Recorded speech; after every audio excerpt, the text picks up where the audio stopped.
All right, let's jump right in. I want you to picture yourself in the cockpit of an airliner. It's an incredibly complex, high-stakes place, right? Hundreds of lives are riding on every single decision. Now, in a place like that, what do you think is the single most dangerous thing you could possibly encounter? So, what comes to mind? Is it a sudden engine failure? Maybe some severe, unexpected weather? A critical mechanical problem? I mean, sure, those are all huge risks. But the most persistent, and honestly, the most dangerous threat is something way more common. It's something you and I deal with every single day. That's it. A misunderstood word. It's wild, isn't it? More than any piece of machinery failing, it's a simple breakdown in human communication that poses the biggest risk up there. So today, we're going to break down the systems pilots use to make sure every single word counts. Because when you're 7 miles high, there's absolutely zero room for error. So to really get why communication fails, we first have to understand how it's supposed to work. And you might think it's pretty simple. I talk, you listen. But even the most basic message follows this very specific structured path. This right here is the Shannon-Weaver model. It's kind of the classic blueprint. Let's walk through it real quick. You've got a pilot, that's the sender, who has an idea. They have to translate that idea into words, that's the encoder. That message then travels through a channel, like the interphone. On the other end, a crew member has to decode it, and they become the receiver. But here's the most important part: feedback. That's the confirmation that says, yep, got your message, and I understand it exactly. Without that last step, the whole loop is broken. But this perfect little communication loop is constantly under attack, and its enemy has a name: noise. And in this model, noise isn't just, static on the radio. It's anything that messes with or distorts that message on its journey from the sender to the receiver. And believe me, it comes in a lot of different forms. So let's take a closer look at what this noise actually is inside a cockpit. Because in that kind of high-pressure environment, it's not just some minor annoyance, it's a direct threat to safety. And it's so much more than just the roar of the engines. Here are just a few of the big ones. You've got cognitive overload, just trying to manage way too many systems at once.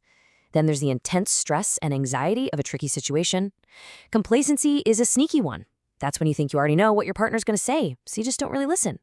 And then you have the authority gradient, that natural hesitation to question your captain, someone in a position of power. Every single one of these is a type of noise that can lead to that one single misunderstood word. Okay, so how in the world do pilots fight back against all this noise? Well, they don't just hope for the best, that's for sure. They actually train with very specific, very powerful frameworks that are designed to make sure critical information gets through, no matter how intense the pressure gets. This is the ACIT model, and honestly, it's a brilliant playbook for being assertive in a productive way. It gives the entire crew a clear script to follow. You start gently, you ask a question. If that doesn't get the desired response, you suggest a specific action. If things are getting critical, you ramp it up and you insist. And in the most extreme, unsafe situations, you are not only allowed, but you are expected to take over control. It's a ladder of communication that anyone on the crew can and should climb if they need to. But here is the absolute key to making this whole thing work. This model is useless if the culture doesn't support it. The captain, the team leader, they have to welcome this kind of challenge. They have to get that a co-pilot who questions a decision isn't being disrespectful. They're acting as a vital safety system. They could literally be saving everyone's life. And the training goes even deeper. Pilots even use tools like this one, the Thomas Kilmann model, to understand their own approaches to conflict. Sometimes you absolutely need to be assertive and competitive, like in a time-critical emergency. Other times, collaborating is the only way to solve a problem. Just knowing where you and your team naturally fall on this grid helps you manage disagreements way more effectively. All right, so we've looked at all the theory, but what does this actually look like in the real world, moment to moment during a flight? This is where all those abstract ideas turn into actual life-saving habits. It all comes back to this one idea we talked about earlier, the feedback loop. This isn't just some step in a diagram, it's the absolute bedrock of communication in the cockpit.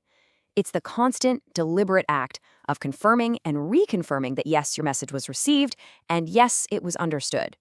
And to see just how simple and powerful this is, check out this protocol from an airline pilot named Chip Wright.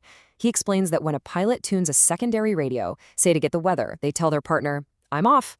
When they're done, they say, "I'm back on one." The other pilot then replies with any updates or, if nothing's changed, a simple, No changes. That tiny routine exchange is a perfect feedback loop. It guarantees both pilots are on the exact same page. And this level of discipline is everywhere you look. It's in briefing the autopilot status before someone even gets up to use the restroom. It's in the first officer clearly saying which radio they're using during a busy taxi on the ground so the captain never has to guess.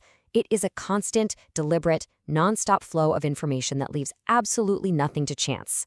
You know, this quote from Chip Wright really just sums up the entire philosophy perfectly. In these kinds of high reliability teams, overcommunication isn't a bug, it's a feature. You talk through everything, you confirm everything, because you know that the one tiny detail you forget to mention could be the one that matters most. When you get right down to it, these aren't just lessons for pilots, they're lessons for all of us. It doesn't matter if you're in a boardroom, a hospital operating room, or just talking with your family. The principles of cutting through the noise, being assertive when it counts, and always closing the feedback loop, those are universal. So think about it. Where in your own world could a misunderstood word be dangerous? And what can you do to make sure your message always lands safely?